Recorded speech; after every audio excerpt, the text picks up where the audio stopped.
Welcome to Healing Connection, everyone.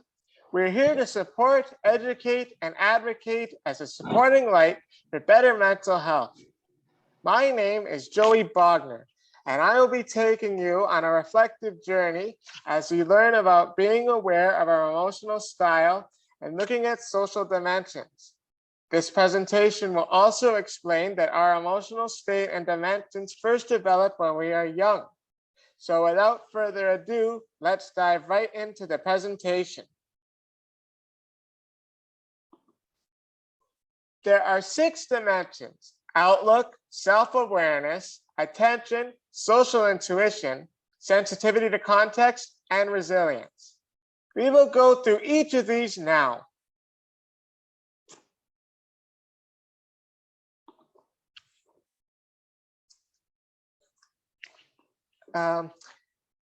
Go way down and end with resilience here. Actually, your slide's not moving again. Yeah, the audience window is not moving. Oh, now it's moving. Yes. Yeah. Okay. What happened earlier? Wait. Oh, I think the tab just mute the tab because I can't see the speaker notes if it's in. Oh, okay. So there are 2 screens, so I can still see. Okay. Okay, so you go ahead and start over. I'm sorry, Joey. You did a good job. That was very good. No, that's okay. You go ahead. Welcome to Healing Connection. We are here to support, educate, and advocate as a supporting light for better mental health. My name is Joey Bogner, and I will be taking you on a reflective journey as we learn about being aware of our emotional style and looking at social dimensions. This presentation will also explain that our emotional state and dimensions first develop when we are young. So without further ado, let's dive right into the presentation, shall we?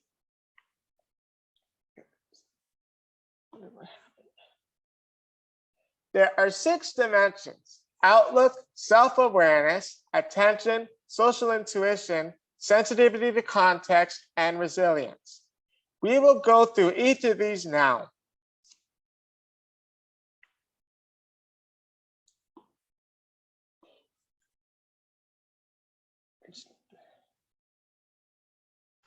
Each of these dimensions describes a continuum with 2 extremes that in most cases reflect on heightened or reduced activity in the brain circuits that underlie these dimensions.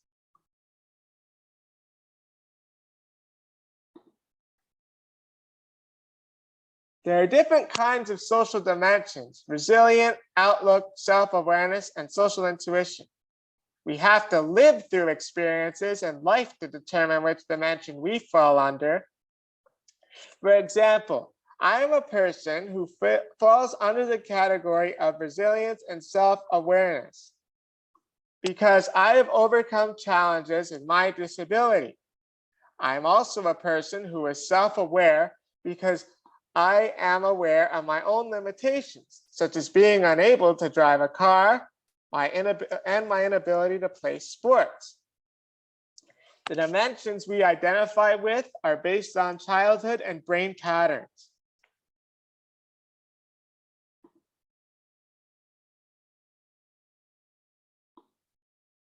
It's important to be aware of our emotional styles so we can create a life that accommodates it.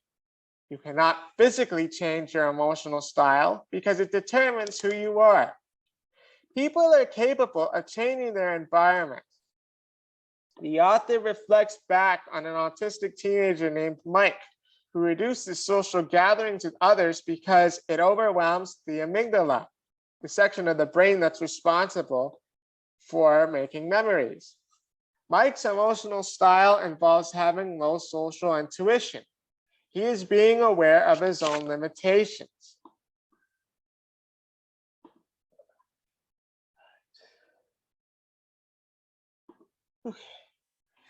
Did you know that having a positive outlook can be a route to danger? If our outlook is too positive, it can cause us to strive for perfectionism.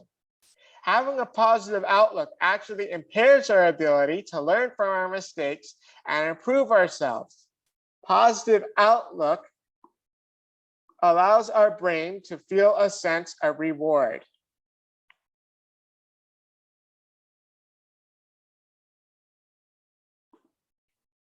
The next slide I want to talk about is the negative outlook dimension. When people have a negative outlook, there is an absence of joy and determination. It's up to you to decide whether to be positive or negative. So that could be like, for example, taking a test. If you say you're going to pass, you're going to pass. If you say you're going to fail, you're going to fail. It all depends on the outlook. Next slide I want to talk about is exercises you can do to strengthen the prefrontal cortex. The prefrontal cortex is responsible for controlling emotions and making decisions. There's the right prefrontal cortex and the left prefrontal cortex. There are 3 exercises you can try to strengthen your prefrontal cortex and strengthen connections within the brain. Number 1, compliment others regularly. Show gratitude and often say please and thank you. So that could be when somebody does a favor for you and you thank them. That is strengthening connections and brain signals. Compliment others regularly means to give each other compliments. So like if you go on the bus and you see somebody wearing really nice clothes, you can say nice shirt, and I really like your shirt. That's another way to strengthen your prefrontal cortex. And then the last exercise is a very reflective exercise. So that's about jotting down positive characteristics about yourself. So quite often when we reflect on ourselves, we kind of miss the mark on our own characteristics and specialties, and we sometimes forget that we are very unique and special. So if you take a moment to jot down characteristics, it can help you strengthen connections. I'll go ahead and let you guys try it.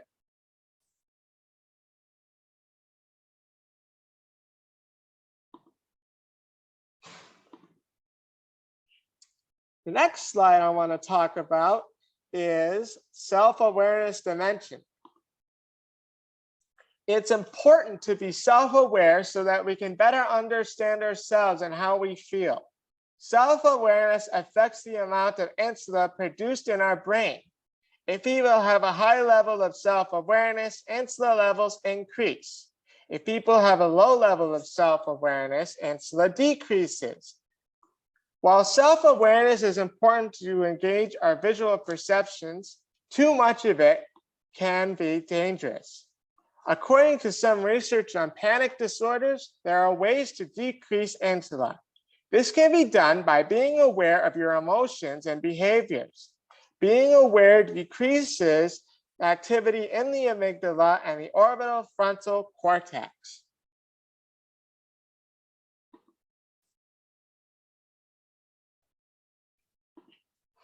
Meditation is key to eliminate being too self-aware, because meditation allows you to let go of everything and distress. To meditate, try to choose a time of day when you are most awake and alert. Sit upright on the floor or a chair, keeping the spine straight and maintaining a relaxed and erect posture so you do not get drowsy. Now, focus on your breathing, on the sensations it triggers throughout your body. Notice how your abdomen moves with each inhalation and exhalation. Focus on the tip of your nose, noticing the different sensations that arise. With each breath, when you notice that you have been distracted and unrelated feelings or thoughts or feelings that have arisen, simply return your focus to your breathing.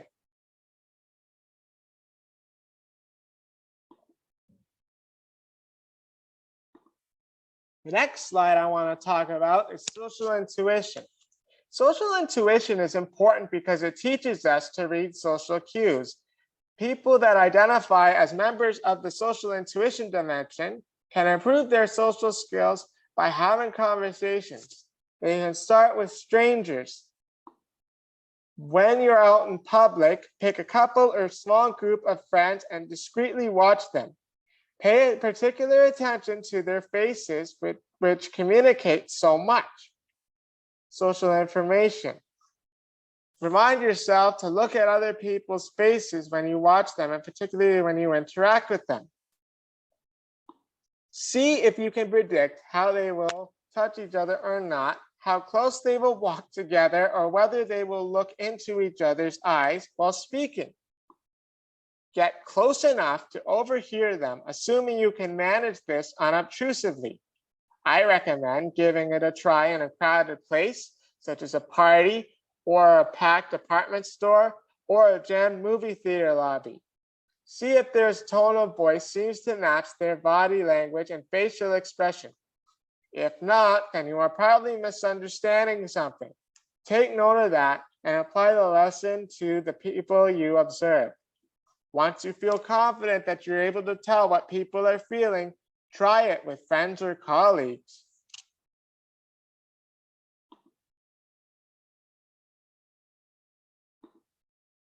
The next dimension I want to talk about is the sensitivity to context dimension. This dimension is common after trauma has been experienced. For example, a woman who has faced sexual assault while in public will fear for her life and may refuse to leave the house in fear of being sexually assaulted again.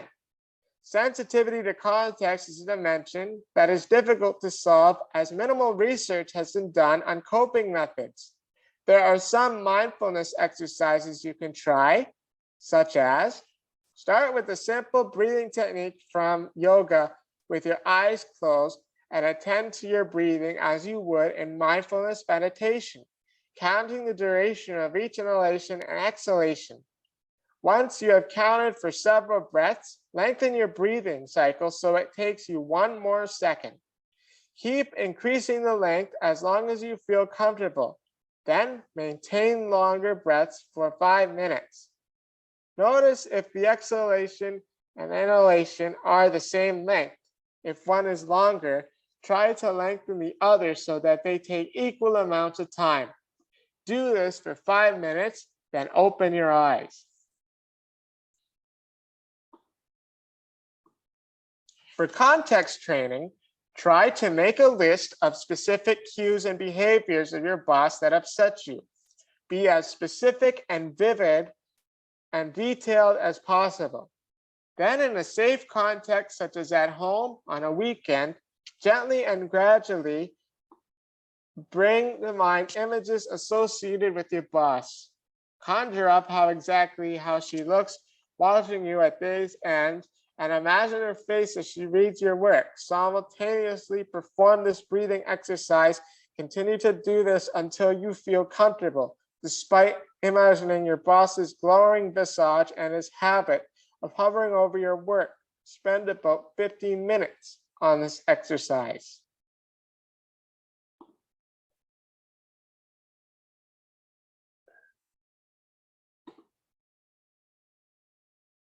The last dimension is the attention dimension.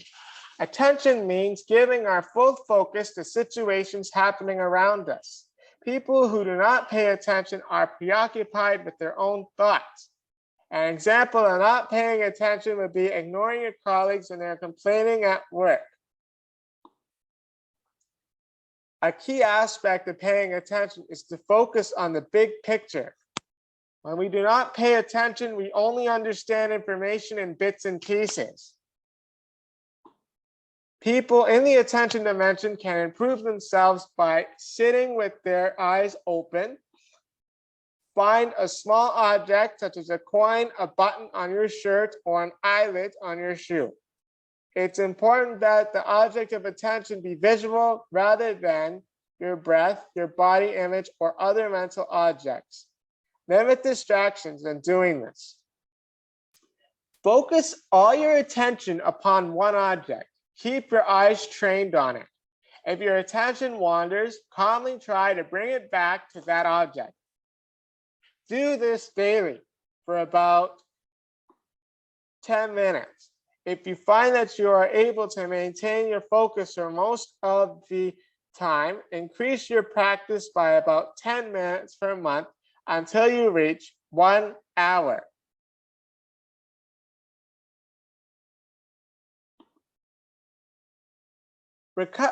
Recovering from adversity is usually a slow process, but did you know that people can recover from adversity too quickly? Well, that's true. In order to interact with others, you need to understand your own emotions first. If people are too resilient, it can cause other people to think that you are emotionally well off. This can make it difficult to relate to others. Resilience is controlled by the left side of the prefrontal cortex. If you find yourself to be too resilient, you can try to do these exercises. Visualize as vividly as you can someone who is suffering.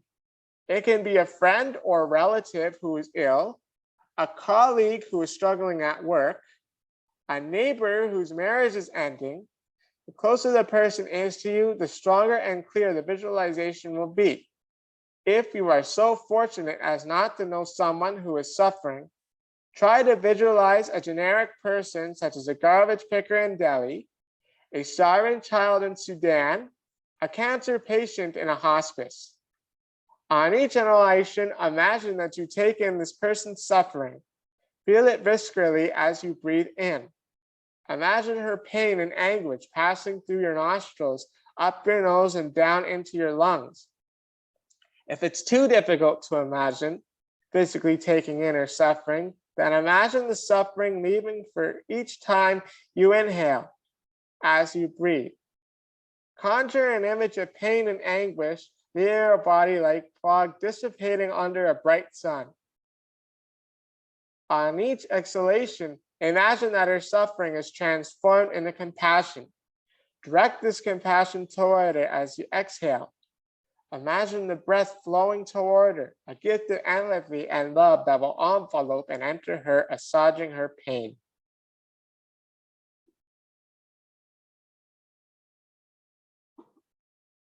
This is a quick summary of the components of emotional style.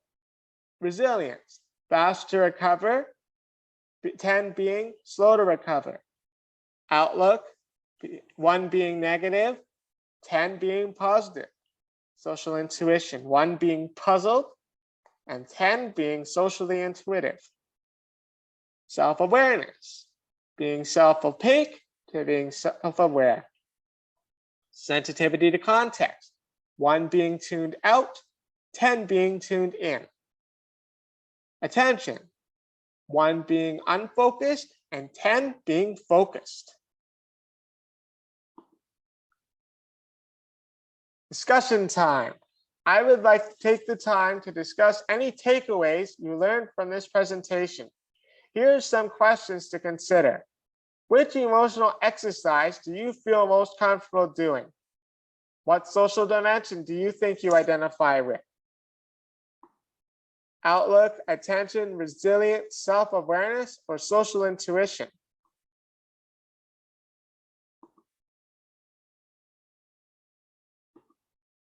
Thank you for listening. I hope you had the chance to reflect on yourself and are willing to use techniques learned today to support others. Healing Connection. Support, educate, and advocate. A supporting light for better mental health. Visit www.healingconnectionhc.com. Our goal is to build a resilient community together.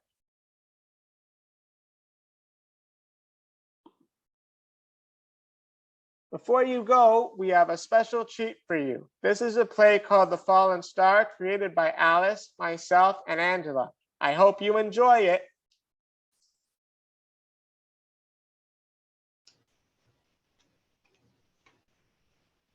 That's wonderful. Good job, Joy.